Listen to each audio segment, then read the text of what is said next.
वॾी news network में भलीकार breaking news अवां सां शेयर कंदा हलूं। मिसण वॾी में सेठ अली हसन मलिक जे दुकान के शॉर्ट सर्किट मां बाहि लगी है।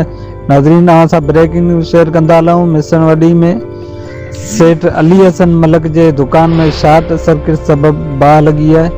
उन जा तफ़सील मालूम करण लाइ असां सां टेलीफोन लाइन ते मौजूद आहे मिसण वॾी न्यूज़ नेटवर्क जे रिपोर्टर ज़फ़र कुंबर। जी ज़फ़र कुंबर, छा तफ़सील आहिनि? जो अपडेट तव्हांखे कंदा हलूं त मिसण वॾी में अली हसन मलिक जी दुकान में सर्किट शॉर्ट थियण सां कुछ नुक़सान थियो, जंहिंमें फ्रिज जो तक़रीबन काफ़ी नुक़सान थियो। कुछ शयूं दुकान में एतिरियूं हुयूं जो उहे कुछ सड़ियूं। त अली हसन मिसण वॾी न्यूज़ नेटवर्क ते ॻाल्हाईंदे चयो त सर्किट शॉर्ट थियण सां त इहो नुक़सान मुंहिंजो थियो। जी ज़ोएब।